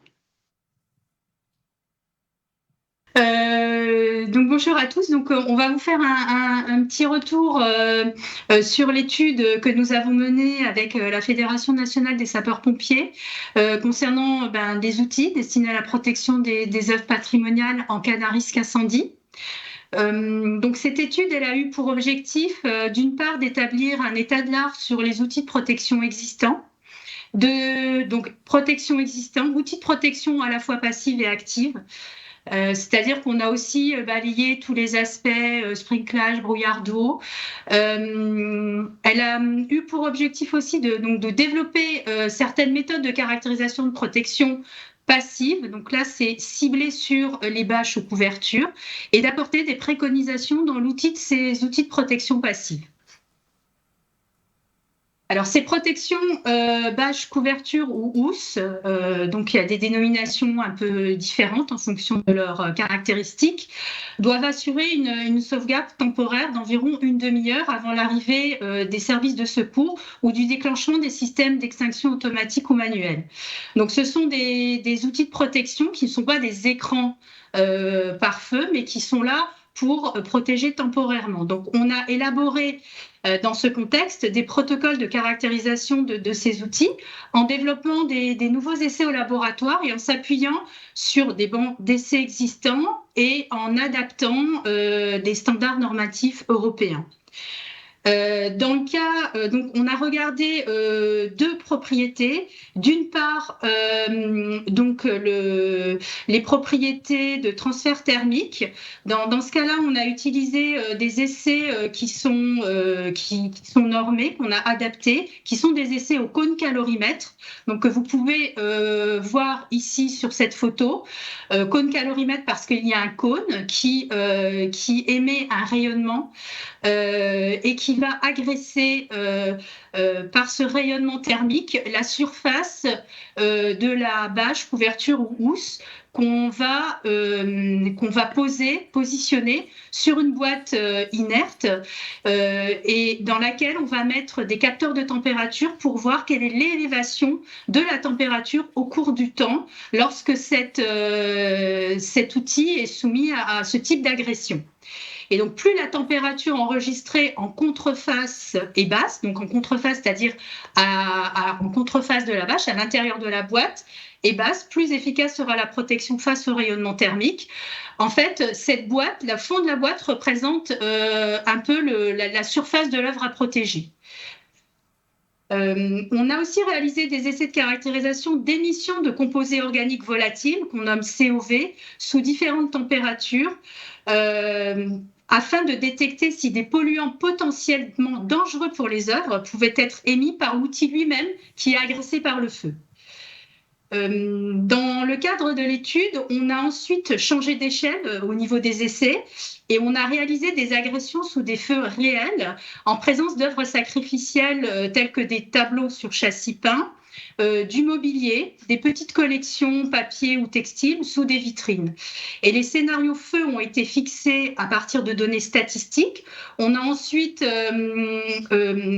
réalisé une phase de simulation numérique afin de considérer les termes sources, c'est-à-dire les foyers d'incendie primaire majoritaires à prendre en compte pour une évaluation du développement de l'incendie dans deux environnements ici, qu'on a choisi avec le comité de pilotage. C'est l'environnement corridor semi-confiné que vous voyez là. Donc, c'est vraiment une pièce couloir dans laquelle on a positionné les œuvres et qu'on a protégées. Et le second environnement est vraiment une grande pièce ventilée où on a là placé différentes typologies d'œuvres avec protection et sans protection pour comparer les résultats. Alors, ce qu'il faut retenir de l'étude, parce qu'il y a eu énormément de données enregistrées, donc énormément d'analyses et de traitements, puisqu'on a, dès lors qu'on va sur des essais échelle 1, ben, c'est un peu plus compliqué pour voir des choses, parce que il y a beaucoup de données. Donc, ce qu'il faut vraiment retenir, c'est que après analyse de tous ces résultats, on voit qu'il faut adapter la protection au regard de la sensibilité de l'œuvre et de son environnement. Ça veut dire quoi? Ça veut dire que si une œuvre est vraiment très sensible, par exemple à la température, c'est souvent le cas, mais également aux composés organiques volatiles, il faudra que l'outil de protection puisse avoir des caractéristiques essentielles qui répondent qui protègent de ces agressions. Donc un outil qui soit un bon écran thermique, mais aussi un outil qui soit peu émissif. Parce que s'il est un bon écran thermique, donc ça c'est très important dans la situation d'incendie. Mais si en parallèle, cet outil émet beaucoup de COV et il va créer des dégradations collatérales, on va aussi affecter l'œuvre. Donc, c'est un équilibre à trouver. C'est pour ça que ce n'est pas si simple de dire tel outil est meilleur que l'autre, parce qu'il est à associer avec l'œuvre à protéger. À côté, vous avez un tableau où on a rassemblé un peu les tendances de tous les produits qu'on a testés. Donc, tendance à la fois donc, essais laboratoires, mais aussi suite aux essais réels. Et donc, on voit par exemple ici sur les 4 outils utilisés que pour l'écran thermique, alors c'est vrai qu'on a évaluer surtout l'outil par rapport au rayonnement thermique, mais c'est ce qui est important aussi dans les essais échelle 1. On voit que les outils avec une face aluminisée sont plus performants que par exemple la housse non aluminisée. Bon, on le savait un peu, mais on l'a vraiment montré aussi dans des cas réels suite à ces essais échelle 1. Et vous avez aussi là les tableaux montrant les émissions de COV. Donc ce qu'il faut savoir, c'est que tous les outils qu'on a eus émettent des COV. Donc en fonction de la composition des outils, ça va être des émissions de nature différente, soit ce sera des COV très volatiles, soit des COV semi-volatiles qui seront plus marqués, mais tous les outils vont émettre ça. Après, c'est de faire un choix aussi par rapport à la vulnérabilité de l'œuvre. Donc il faut avoir cette approche-là de sensibilité de l'œuvre et à la fois connaître bien sûr les caractéristiques essentielles de l'outil de protection pour pouvoir faire les bonnes associations. Donc on a voulu aussi synthétiser tous les résultats de l'étude parce que c'est vrai que c'est le rapport d'étude, c'est un gros pavé qui est difficile à lire aussi parce qu'il y a beaucoup de choses. Donc on a voulu ressortir de là quelque chose de très pratico-pratique en le traduisant à travers des fiches de préconisation, donc qui sont vraiment calées sur les scénarios de l'étude, mais qui donnent des pistes. Et on a construit 4 fiches de préconisation pour les 4 scénarios qu'on a étudiés. Donc, on a étudié le scénario corridor où on a associé la protection passive avec du sprinklage, une autre où on a mis du brouillard d'eau, une autre où on a vraiment que la protection passive et la fiche grand volume où on a la protection passive sans extinction. Donc là, je vais vous montrer en détail la fiche, comment la lire, comment approcher cette fiche pour mieux la comprendre, parce que c'était pas évident. On a fait beaucoup d'échanges, d'aller-retour avec le comité de pilotage, parce que le premier jet, il n'était pas génial. Hein, c'était assez difficile de tout concentrer dans 2 pages. Donc, on a essayé de ressortir le principal et ce qui pourrait vous aider. Donc, sur les 4 fiches, vous allez avoir un premier bloc ici qui en fait va décrire l'environnement muséal qui est considéré pour la fiche. Donc soit le corridor, soit le grand volume, avec les collections et les éléments, les outils de protection qu'on a mis sur les différentes œuvres patrimoniales. Le second bloc va montrer l'histoire du feu, donc le scénario incendie qui est appliqué dans cet environnement. Donc c'est un scénario incendie qui ressort d'études statistiques, donc c'est pas quelque chose de, comment dirais-je, il a été déterminé en fonction des données réelles. Et on a ici, vous voyez, une courbe d'élévation de température dans l'environnement pour voir vraiment jusqu'où, dans ce scénario, on va au niveau de la température. Donc là, on a été jusqu'à 300 degrés dans le milieu. Et ensuite, le dernier bloc de la première page retrace les élévations de température qu'on a enregistrées au niveau des œuvres, donc au niveau des œuvres protégées, c'est-à-dire qu'on a mis des capteurs entre la bâche et l'œuvre pour voir quelle était l'élévation de température pendant tout ce scénario au niveau de l'œuvre. Et on a codifié avec des couleurs les niveaux d'élévation, les vitesses d'élévation de température. Donc, ce qui est en vert pour nous nous semble, je dirais, correct, puisque on a évalué une élévation inférieure à 2 degrés par minute, et on a ensuite vu que l'œuvre n'était pas altérée suite à ces essais.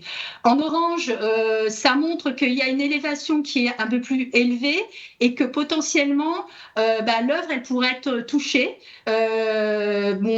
touchée mais de façon non irréversible, hein, on peut la rénover. Et le code orange, là il y a plutôt danger. Voilà. Du coup, on a mis à côté des préconisations concernant ce scénario. Donc, préconisations qui touchent à la fois la surveillance par rapport au milieu. Par exemple, on a dit, là, il faut mettre des détecteurs de fumée, ou peut-être on propose des détecteurs de monoxyde de carbone dans le cas où il y a potentiellement des risques de feu couvant, parce que ce sont des feux qui se développent très lentement mais qui font énormément de dégâts. Au niveau de l'agencement, on a dit il faut rendre accessibles les œuvres par rapport à l'outil, il faut les rendre accessibles pour bien les envelopper, pour éviter que les gaz chauds puissent s'engouffrer entre la bâche et l'œuvre, par exemple. Et donc, on donne aussi des conseils, des recommandations pour les outils de protection. Donc ça, je vais vous faire un zoom sur ces recommandations juste après. Pour cette fiche, on a mis aussi au recto la photo des œuvres après ce scénario d'incendie, puisqu'on a fait intervenir durant l'étude, on a fait intervenir des restaurateurs pour qu'ils fassent un constat d'état sur les œuvres après cet essai. Et quand vous regardez la fiche, vous voyez qu'au regard des préconisations, voilà ce qu'il faut faire pour éviter d'avoir des dégâts qui peuvent être souvent irréversibles, comme vous pouvez le constater ici, on ne voit pas très bien, mais sur le tableau numéro 2, où l'œuvre a été protégée, mais elle a été mal protégée, et on voit que ça a plutôt accentué la dégradation. Donc là, j'y vais... Non, j'avais... Oui, alors... au niveau des préconisations, donc je reviens avec ce slide sur l'outil de protection. Donc, ce qu'il faut voir, comme le disait Monsieur Duarte, ce qu'il faut voir, c'est que il faut vraiment regarder la composition de l'outil de protection et voir que nous, au niveau des préconisations, on préconise justement des surfaces aluminisées permettant de limiter l'élévation de température au niveau de l'œuvre. Hein. S'il y a un choix à faire, c'est plutôt d'aller sur cette orientation. Les masses surfaciques, on a vu, nous, dans nos petits exercices de mise en place, surtout pour le grand volume, il ne fallait pas que la bâche ou la couverture soit trop lourde, surtout quand on a des œuvres imposantes, parce que la mise en place devient difficile. Et on attire aussi... on met un point d'attention particulier sur les accessoires et les systèmes de fermeture, parce qu'on l'a constaté pendant les essais échelle 1, qu'il faut vraiment tous ces petits accessoires autour qui paraissent insignifiants, au niveau du feu, ils peuvent agir de façon négative. On a vu qu'il y a des velcro qui ont fondu et qui créent des dégâts complémentaires sur l'œuvre. Donc, bien regarder aussi tous les éléments de fermeture. Les systèmes de rabat, le lestage et les fixations doivent être efficaces aussi pour envelopper complètement l'œuvre. Alors là, c'est vrai que c'est un peu compliqué parce qu'il faut l'accessibilité, il faut pouvoir avoir quelque chose d'assez astucieux en fonction de comment se situe l'œuvre. Mais c'est très très important, je dirais pas que c'est l'outil en lui-même, il doit avoir des performances, mais si on a un super outil et qu'il est mal positionné, c'est dramatique. Donc c'est vraiment la pose est vraiment très importante parce qu'on a vu un cas où l'outil était pas bien, n'enveloppait pas bien l'œuvre, les gaz chauds se sont engouffrés et on a complètement cuit l'œuvre. Elle était dans une papillote, ça a été une catastrophe. Donc voilà, donc on attire vraiment l'attention là-dessus. Alors l'outil, donc sa composition, on a des pistes. Ses performances, alors nous on préconise le classement M0 plutôt. S'il est réalisé des tests au cône calorimètre qui permettent de voir la performance par rapport au rayonnement thermique, on pense qu'une vitesse d'élévation inférieure à 2 degrés par minute, alors c'est très précis, hein, mais c'est ce qu'on a constaté sur les essais, à 5 cm à l'arrière de la face exposée pendant 30 minutes à un rayonnement énergétique de 15 kW par mètre carré. Si on a ça, ça devrait bien se passer au niveau de la protection de l'œuvre. On l'a vu après dans les essais échelle 1. 15 kW par mètre carré, c'est déjà très fort pour un outil qui est là pour protéger temporairement et où on n'est pas dans les flammes et dans l'incendie. On est vraiment, on protège à côté, mais c'est pas quelque chose qui est, comme j'avais dit au début, par flamme. Donc pour nous, ça paraît amplement suffisant. Et au niveau des émissions de composés organiques volatiles, donc on n'a pas de seuil précis à ce stade parce que on sait que tous les outils vont émettre plus ou moins fortement. Donc si vous avez plusieurs choix, bien sûr privilégiez l'outil qui émet le moins, mais toujours regarder l'aspect bien sûr performance thermique aussi. Donc il y a des choix, des équilibres à trouver.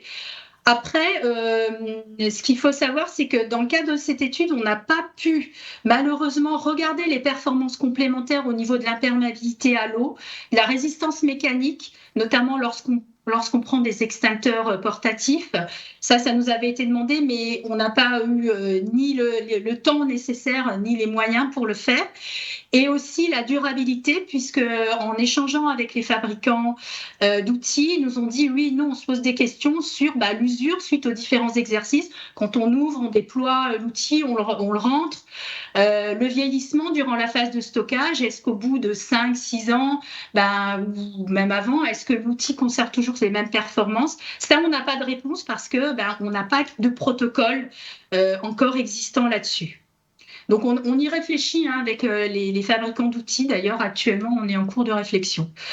On fait aussi un focus sur l'œuvre parce que, en fait, suite à cette étude, on recommande d'avoir une connaissance sur les seuils de sensibilité des œuvres. Alors, c'est pas simple, mais si on peut avoir déjà un minimum d'infos, c'est mieux que rien pour pouvoir établir un espèce de référencement des compositions des œuvres à protéger. Se dire là, il y a des pigments qui apparemment sont thermosensibles. On sait que les pigments verts, quand on regarde dans la littérature, on voit il y a des pistes.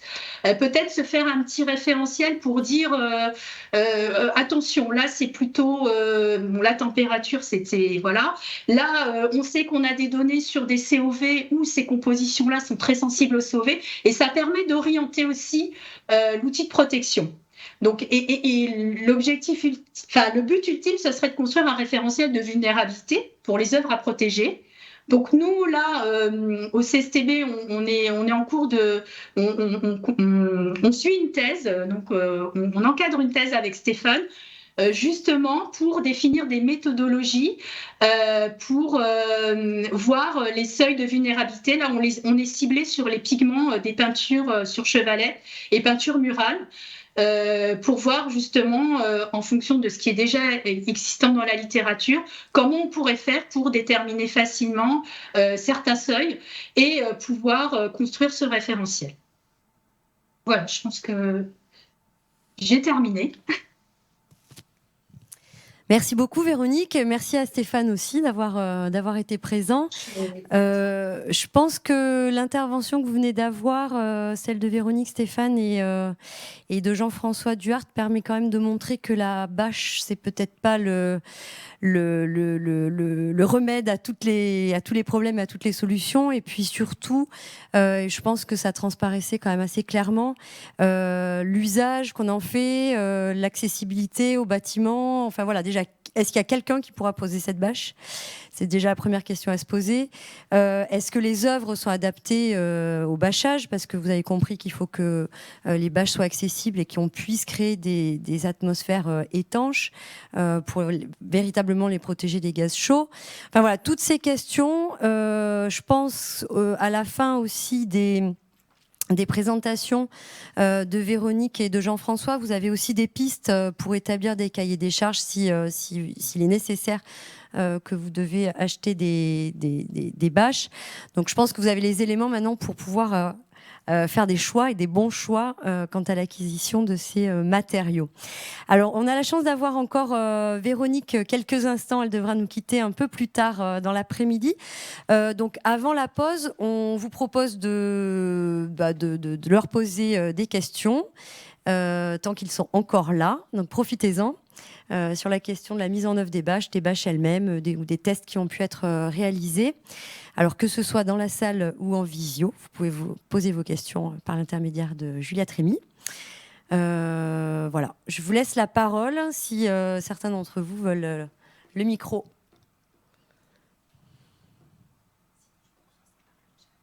Ouais, il y avait des questions dans le chat ?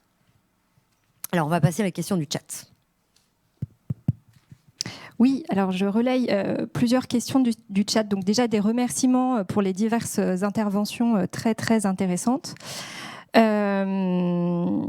Alors, sur l'intervention de Véronique, qui était très dense, et alors ça a suscité pas mal de questions de gens qui ont bien examiné tout ce que tu nous as dit, Véronique. Il y avait une première interrogation sur ta dernière diapo, donc sur la question de la masse surfacique. Inférieure à 500 kg par mètre carré, ça a un peu effrayé les gens. Est-ce que tu peux un peu préciser de quoi il s'agit exactement ? Alors nous, c'est les masses. C'est les masses surfaciques qu'on avait dans le cadre de l'étude. Donc après, ce qu'on a vu, alors c'est vrai qu'on n'a pas fait d'exercice pratique au niveau des limites entre les masses surfaciques et la maniabilité des bâches en fonction des œuvres, etc. C'était pas le but. Nous, ce qu'on a voulu dire, c'est que il faut pas que la masse surfacique soit trop importante si on utilise un outil de grande surface, pour les œuvres, monumentales. Plus c'est léger, mais ce sera pour la mise en place. Parce qu'on a vu même alors quand on a fait l'essai sur le grand volume, on avait un tableau, je crois que c'était, je sais plus, 3 mètres sur 3. Donc c'est pas non plus une monumentale, mais pour nous c'était déjà très grand. Et donc on avait la bâche la plus faible en masse surfacique, celle qui était à 135 grammes par mètre carré. Après, donc effectivement pour soulever c'est bien. Après, c'est dire, voilà, plus c'est grand, plus il faut choisir la bâche la plus légère, quoi, pour la maniabilité. C'est ça qu'on a voulu dire. Après, 500 kg par mètre carré, effectivement, pour des œuvres monumentales, c'est trop. Mais il faut faire attention aussi que plus la bâche est légère, et donc plus elle est grande, plus c'est difficile à la poser, à envelopper l'œuvre aussi. Parce que ça se soulève, il y a des mouvements d'air, donc il y a du lestage. Il y a plein de choses. En fait, il y a plein de détails à voir qui sont vraiment, j'irais même au cas par cas. Donc, quand il faut soulever, il faut que ça soit léger, si je schématise. Mais si c'est très léger, il y a un problème au niveau d'envelopper la bâche aussi. Voilà, ça peut soulever. En fait, on a vu que la bâche légère, en grand volume, si elle n'est pas bien tendue, pas bien lestée, l'air chaud peut s'engouffrer et ça peut faire des mouvements. Et voilà, donc il y a plein d'aspects à regarder. Mais effectivement, c'est pas une valeur limite là. Les 500 kg par mètre carré, on n'a vraiment pas fait d'études pour dire voilà, il faut maximum faire ça parce que sinon, ce sera pas possible. Alors peut-être que Monsieur Duarte a plus de recul là-dessus. Parce qu'effectivement, 500 kilos, ça semble, c'est ça qui a effrayé les auditeurs, en effet. Ah oui, pardon, c'est la question des kilos, oui. Oui, c'est une erreur, excusez-moi. Oui, en plus, je n'arrêtais pas d'insister là-dessus. Non, excusez-moi. Ouais, on Donc, est sur du 500 ça semble plus grammes. raisonnable, voilà. 500 grammes par mètre carré. Oui, pardon, c'est du surface. Oui, excusez-moi. Merci. Et il y avait une autre question sur ta diapo où il y a le tableau sur les coves. Alors, je crois que ça doit être la 3e ou 4e de mémoire. C'est pareil, est-ce que si tu peux repréciser rapidement les seuils choisis en fait Oui, voilà, cette diapo-là, je crois. Alors, Stéphane, je te laisse les seuils. Désolée. Hein. mais ça montre que ça interroge les gens. Oui. Alors, côté seuil, on est d'accord. Pour l'instant, on n'a pas les seuils de vulnérabilité de la plupart des œuvres vis-à-vis des COV. Nous, ce qu'on a regardé, c'est du relatif, c'est-à-dire celle qui émettait le plus et celle qui émettait le moins. On a regardé également, là c'est une simplification de l'étude, en réalité on a regardé les très volatiles, les semi-volatiles et les volatiles classiques. Et donc en fait ces seuils-là, c'est comparatif par rapport aux bâches. Mais je vais prendre un exemple vraiment tout bête. Si vous avez une statue en marbre, les COV ne lui poseront pas de problème. Donc du coup, même si vous avez beaucoup d'émissions de COV, il va falloir plutôt protéger contre la température. Par contre, on a certains papiers ou certains types de matériaux qui vont être très fragiles au COV et c'est là que va intervenir l'équilibre. Donc, c'est pas parce que c'est rouge qu'il faut l'éliminer. Il faut juste savoir que quand c'est rouge, ça émet beaucoup plus qu'une autre bâche. Il n'y a pas de Aujourd'hui, on en est là. On n'a pas encore défini les valeurs. On a lancé une thèse justement avec Véronique pour en déterminer certaines. Ça sera un travail assez long, mais très très intéressant. Et on va le débroussailler ce travail-là. On va commencer à les avoir ces valeurs. Là aujourd'hui, on les a pas. Parfait, merci beaucoup. D'autres questions peut-être un peu plus générales pour les uns ou les autres. Donc vraiment les bâches, ça interroge beaucoup. Il y a des personnes qui demandent si c'est possible de réfléchir à des systèmes de rideaux en fait qui s'activeraient. Alors je ne sais pas si avec un asservissement c'est possible ou pas, mais au moment d'un incendie, de dispositifs de ce genre, est-ce que ça existe quelque part ou est-ce que ça pourrait s'envisager ? Je me souviens de l'avoir vu dans un film de James Bond ou il y a quelques années sur les États-Unis où en effet dans des musées américains il y avait des systèmes comme ça, des vêtissements verticaux de bâches ou de protection à la fois sûreté et sécurité incendie.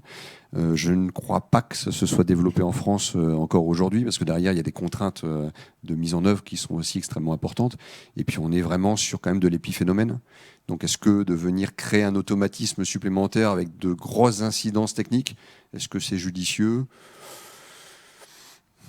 Maintenant, dans des cas vraiment extrêmes, pour protéger des choses qui ne pourraient pas l'être autrement, pourquoi pas ? Merci.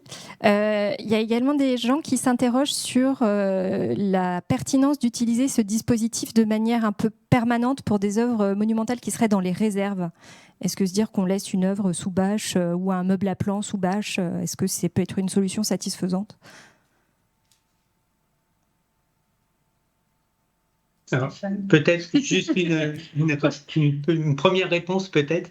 Alors, la casquette chimiste va dire attention, si la bâche émet des COV, il y aura une première pollution chimique.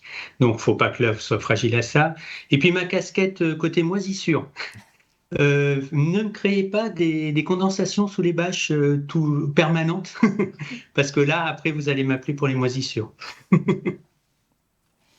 En revanche, une bâche, donc là, je viens de soulever en rigolant un problème de la bâche qui est étanche et donc qui pourrait conserver de la condensation. D'un autre côté, lorsqu'on éteint un incendie, elle protège également de l'eau qui est utilisée pour éteindre l'incendie. Donc il y a plein de choses qui sont très intéressantes aussi qu'il faut étudier. Maintenant, mettre une bâche alors qu'il n'y a rien du tout, je ne suis pas pour comme ça. côté, je suis d'accord avec ce qui vient d'être dit. Néanmoins, si par exemple il y avait une intervention pour des travaux à proximité dans la réserve, Là, oui. mettre Là, c'est pas pour pour rien. un laps de temps court, non pas en urgence, mais en prévention, mais pas pour du pérenne, ça me semble avoir quand même un intérêt. Ça, oui. Là, je suis tout à fait d'accord. Alors, il y a des gens qui s'interrogent aussi sur l'aspect mise en œuvre que vous avez développé, Jean-François. Donc, quand on dit bien envelopper les œuvres, quand c'est un tableau qui serait accroché, est-ce que ça implique aussi, vraiment de l'enrubanner, y compris l'arrière? C'est un peu compliqué à mettre en œuvre. Et là, la difficulté, c'est-à-dire sur des tableaux, il y a des systèmes d'accroche qu'il va être difficile d'entourer ou de rendre étanches. La plupart du temps, ce qui était fait, c'est il y a un retour quand même sur la partie arrière, c'est-à-dire il n'y a pas une protection complète. Donc là, ce qu'on va plutôt rechercher par la mise en œuvre du matériel, c'est une protection contre le rayonnement, une protection contre les dépôts de suie et un peu contre l'eau qui va être utilisée. Mais il n'y aura pas d'étanchéité totale de la protection. C'est pour ça que j'évoquais les différents phénomènes contre lesquels on pouvait lutter. Il y a quelqu'un qui m'a fait une remarque, alors elle n'intervient pas, mais tout à l'heure elle m'a dit « Oui, en fait, ça ne sert à rien puisque personne ne pourra les mettre en œuvre, vos bâches. » Ce n'est pas pour protéger les œuvres dans le volume initial, c'est pour les protéger par exemple dans des salles adjacentes à l'endroit où il y a le sinistre, où on peut s'imaginer, on se dit « Tiens, le feu risque de se propager dans cette zone-là. Comme on ne peut pas déplacer les œuvres, eh bien, on va les protéger. » Donc ce n'est pas de la protection dans la zone en danger, c'est de la protection dans les zones périmétriques où l'on imagine que le sinistre pourrait se déplacer. Donc c'est pour ça que c'est quand même du matériel qui a un intérêt. C'est pour ça que le Louvre s'en était doté il y a quelques années. C'était suite à un sinistre. Il y avait eu un départ de feu dans des locaux techniques. Et comme on a des grands volumes, il y a beaucoup de fumée qui s'était déplacée. Et il y avait eu des dégâts justement avec les gaz de combustion, des acides qui s'étaient déposés. Et on s'était dit, mais est-ce qu'on aurait pu faire quelque chose ? Et c'est là que cette notion de bâche aluminisée s'était développée, parce qu'à l'époque, on disposait essentiellement de polyane. Mais un polyane, quand il va être exposé à des fumées, à des températures élevées, il va se dégrader assez rapidement et puis il peut faire pire que mieux en termes de décomposition. Et donc c'est là que ce type de matériel, il présente quand même un véritable intérêt. Merci pour ces précisions, parce qu'effectivement, il y avait aussi des questions sur finalement qu'est-ce que ça protège, parce que s'il y a une évacuation du bâtiment, on ne va pas rentrer pour mettre des bâches, mais effectivement, c'est pour protéger les œuvres qui sont dans un volume adjacent, comme vous l'avez dit. Beaucoup de grands établissements qui n'ont pas, tout à l'heure on parlait des dispositions constructives, c'est-à-dire des protections qui vont faire des portes coupe-feu qui vont se fermer pour éviter la propagation du feu. Il y a beaucoup d'établissements, beaucoup de châteaux où on n'a pas ce recoupement. C'est-à-dire on va avoir des grands volumes en enfilade. Les premiers volumes vont être rapidement impactés par les fumées et la chaleur, mais après le sinistre il peut se développer. Et c'est là où ce matériel, on va pouvoir le mettre en œuvre pour protéger des choses qui ne peuvent pas être évacuées dans la perspective de l'intervention des secours. Très bien, merci. Alors après, on a des questions un peu plus précises sur des demandes de fournisseurs ou des coûts moyens. Je ne sais pas si c'est facile de répondre à ce genre de questions comme ça à chaud sur le coût moyen d'une bâche au mètre carré. Je pense que ça peut être assez variable. Il ne fallait pas qu'on parle de marque, donc on ne peut pas donner de coût encore, mais que les gens n'hésitent pas à se rapprocher, par exemple, du détachement de l'unité élémentaire du Louvre, puisqu'ils ont le matériel, ils devraient être en mesure de le dire. Et puis, comme les services départementaux d'incendie et de secours se dotent aussi de ce type de matériel, peut-être qu'en se rapprochant du SDIS local, ils arriveront à obtenir des informations sur le coût des matériels qui existent là-bas. Très bien, merci beaucoup. Je crois que j'ai épuisé les questions du chat vraiment spécifiques à vos interventions, Jean-François, Véronique et Stéphane. Je ne sais pas si dans la salle, il y a des questions.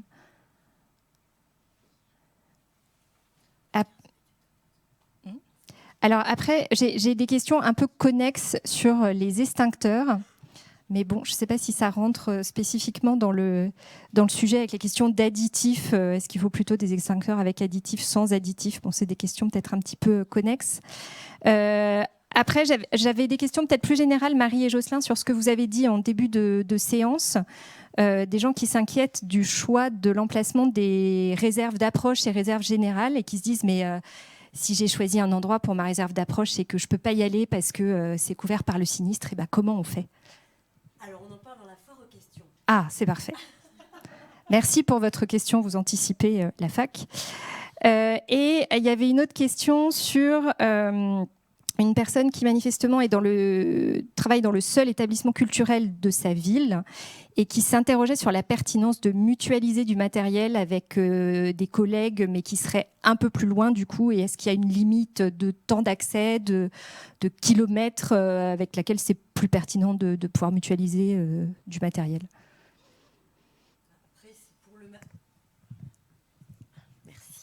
Pour le matériel d'urgence, en tout cas, qui va être nécessaire pour l'évacuation, il faut que celui-ci soit à proximité. Après, on peut considérer que tout le reste du matériel, qui est plutôt le matériel de traitement ou le matériel de mise en œuvre pour le séchage, peut être mutualisé. C'est fait dans un second temps, 24 heures ou 48 heures après. Donc, tout ce matériel-là, effectivement, peut être mutualisé. Après, tout ce qui est nécessaire pour l'intervention des pompiers ou pour l'intervention des personnes aussi, en dehors du cadre des pompiers, dans le cas d'un dégât des eaux par exemple, doit pouvoir être accessible et doit pouvoir être individualisé par établissement pour les rendre autonomes dans ces actions.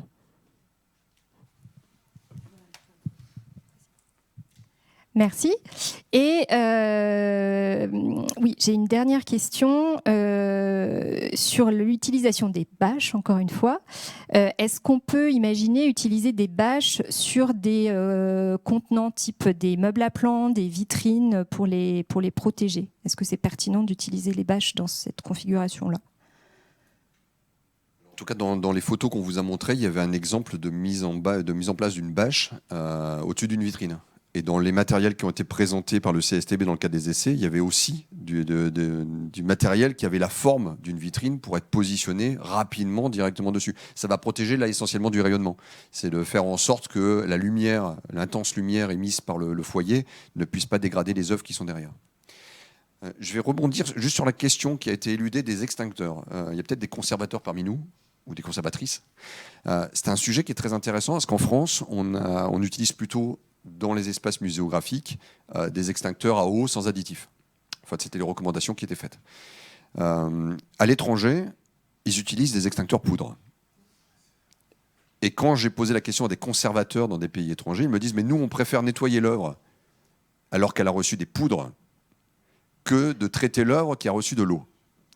Alors, il y a un vrai débat parce que la particularité de la poudre, c'est que lorsque vous allez utiliser un extincteur poudre dans un volume, vous allez très mal gérer la dispersion de l'agent extincteur.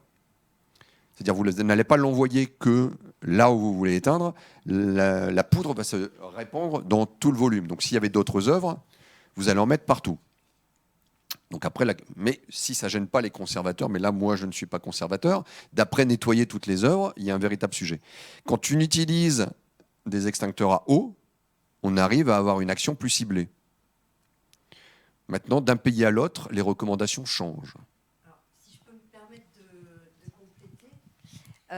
Pour les extincteurs à poudre, effectivement, ça pose deux problèmes. Le problème de dispersion et puis aussi un problème chimique. Avec c'est souvent du phosphate qui se trouve dans ces types d'extincteurs. Donc à la fois un problème chimique, de réaction chimique avec les matériaux qui pourraient rentrer en contact avec, d'abrasion et effectivement après de grosses difficultés de nettoyage parce que la poudre est extrêmement fine et va se glisser partout. Nous, on part du principe que les dégâts à l'eau, on sait les gérer beaucoup mieux que des problématiques chimiques, d'interactions chimiques qui peuvent avoir lieu sur certains types de matériaux. Et comme vous le disiez tout à fait justement, hein, l'action ciblée de l'extincteur à eau va aussi limiter les dégâts collatéraux causés par les extincteurs à poudre. On l'a vu aussi avec les extincteurs à mousse. Pour certains, avaient été utilisés sur des œuvres. Et ça crée de grosses problématiques ensuite d'adhésion de la mousse sur les supports. Voilà, donc les extincteurs à eau sans additifs sont, d'après nous, quand même pour les œuvres, hein, ce qui est le plus simple à gérer en post-sinistre. Ça, donc du ministère de la Culture, c'est ce qu'on le recommande. Notamment quand il y a des prêts d'œuvres à l'étranger, on recommande de mettre en place des extincteurs à eau sans additifs. Mais il y a une véritable discussion parce que beaucoup de réglementations étrangères prévoient uniquement des extincteurs poudre avec toutes les problématiques qui vont avec. Donc si à un moment donné, dans la suite au webinaire, il y a des conservateurs qui veulent réagir et qui ne partagent pas cette vision et qui se disent non, les extincteurs poudre, c'est très bien, moi je suis fanat pour avoir ce point de vue et qu'il puisse être développé. Très bien, merci. Bien, l'appel est lancé. Je crois que j'ai épuisé toutes les questions que j'avais listées. Donc, s'il n'y a plus d'autres questions dans la salle, on peut vous proposer de faire 15, 10, 10.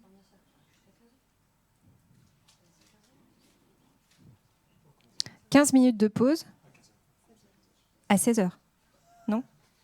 À 16h. On recommence à 16h, donc 15 minutes de pause. Merci.